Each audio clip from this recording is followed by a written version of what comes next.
mentioned some of the rock bands from the 60s. Did you know that some of these big bands are still touring?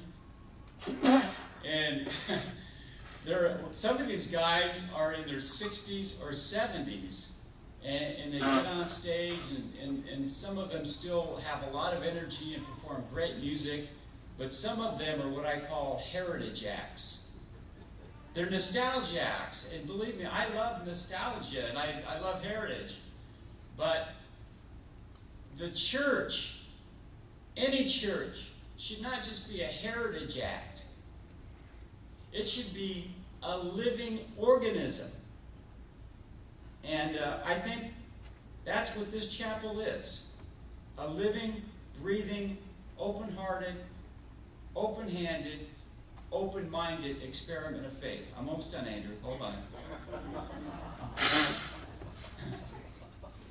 Now, I do want to say one thing about the chapel spirit, and I was thinking about this in light of the death of Ted Kennedy. The chapel spirit is a liberal spirit.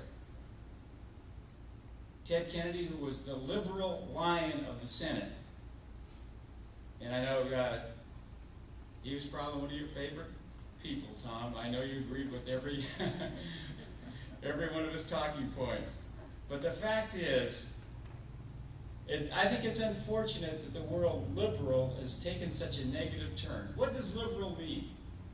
Liberal means open, generous, gracious, inclusive, and that is the spirit of this church. We have a liberal spirit. We focus here on the wideness of God's mercy, not the narrowness of belief. We focus here on what we share with other people of faith traditions.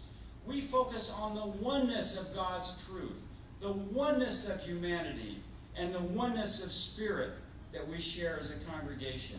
The one heart, as the prophet Ezekiel described it. The unity in diversity. We don't come here to this community just because we all think alike, or we all look alike, or we all talk alike. You know, many churches today are gathered on the basis of what I call lifestyle enclaves.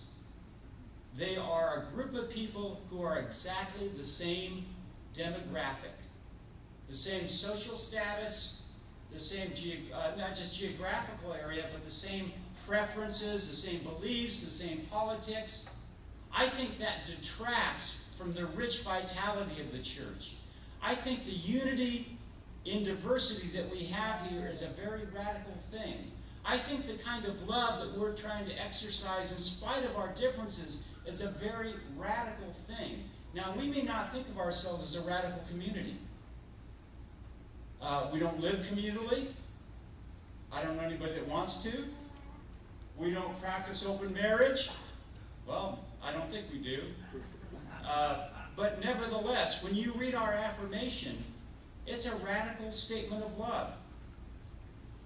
So we're gathered here not just because we're a lifestyle enclave, but because we share a common purpose and a common vision. Love, service, compassion, inclusivity. All of those things bring us together. We're not just a group of people who love being together or who love each other. We're a group of people moving in the same direction. And that's where we find the unity and the oneness. I got a call this week from a lady whose daughter is looking for an AA group to join. And she was asking me, her mother was asking me about the AA groups that meet here, and we have 4 or 5. And she said, well, my daughter's new to the area, and I know there are a lot of older folks on Longboat Key, and probably a lot of the folks in those AA groups are older folks, so I don't know if she would fit in. And after that I thought, you know what? What binds AA groups together? It's not because they're the same age, because they all make the same amount of money or they have the same belief system. You know, you drive by the church on during an AA meeting, and this is all confidential, so if you ever want to join, believe me, no one's going to identify you, but you'll see every make and every year car. Because alcoholism knows no boundaries. What binds an AA group together is the common desire to get and stay sober.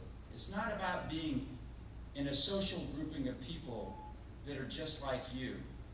And neither should a church be. I think that's part of the beauty of a congregation like this. And I'm so glad this morning we have some people that are under 64, under 64 months. So welcome. Welcome. The one heart. I will give them the one heart. And I celebrate the spirit that we share here this morning, this current of life that we share. I think there are some things that we need to do to cultivate it, to keep it alive and to keep it growing. But I'm not going to talk about that today for Andrew's sake.